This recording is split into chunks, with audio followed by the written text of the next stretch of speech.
came of noble parents. The shepherd, being a kind-hearted man, took home the little baby to his wife, and they brought it up as their own child. She had no more teaching than a shepherd's child generally has, but she inherited from her royal mother many graces and charms, so that she was quite different from the other maidens in the village where she lived. One day Prince Florizel, the son of the good King of Bohemia, was bunting near the shepherd's house, and saw Perdita, now grown up to a charming woman. He made friends with the shepherd, not telling him that he was the prince, but saying that his name was Doricles, and that he was a private gentleman, and then, being deeply in love with the pretty Perdita, he came almost daily to see her. The king couldn't understand what it was that took his son nearly every day from home, so he set people to watch him, and then found out that the heir of the King of Bohemia was in love with Perdita, the pretty shepherd girl. Polixenes, wishing to see whether this was true, disguised himself and went with the faithful Camillo, in disguise too, to the old shepherdess's house. They arrived at the feast of sheep-shearing, and, though strangers, they were made very welcome. There was dancing going on, and the peddler was selling ribbons and laces and gloves, which the young men bought for their sweethearts. Florizel and Perdita, however, were taking no part in this gay scene, but sat quietly together talking.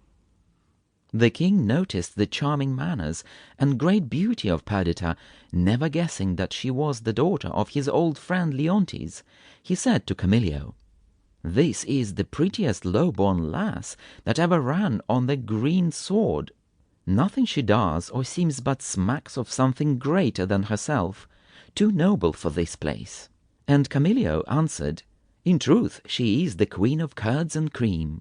But when Florizel, who didn't recognize his father, called upon the strangers to witness his betrothal with the pretty shepherdess, the king made himself known and forbade the marriage, adding that if ever she saw Florizel again, he would kill her and her old father, the shepherd, and with that he left them. But Camillo remained behind, for he was charmed with Perdita and wished to befriend her. Camillo had long known how sorry Leontes was for that foolish madness of his, and he longed to go back to Sicily to see his old master. He now proposed that the young people should go there and claim the protection of Leontes. So they went, and the shepherd went with them, taking Perdita's jewels, her baby clothes, and the paper he had found pinned to her cloak. Leontes received them with great kindness. He was very polite to Prince Florizel, but all his looks were for Perdita.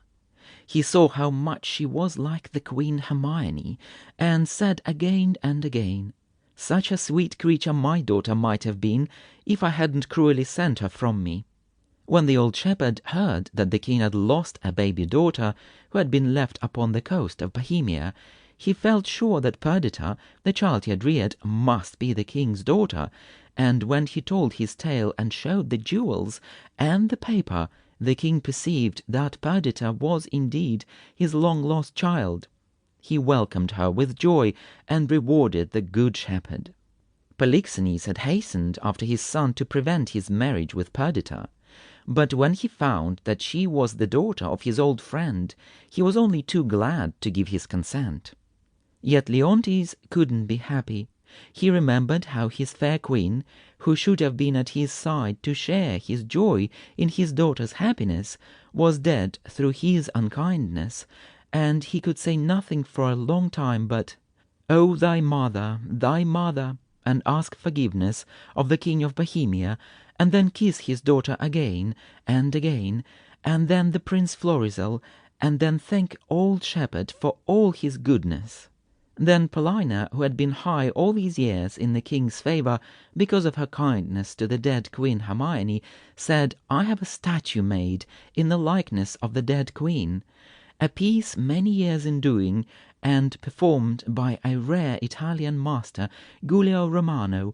I keep it in a private house apart, and there, ever since you lost your queen, I have gone twice or thrice a day. Will it please your majesty to go and see the statue?" So Leontes and Polixenes and Florizel and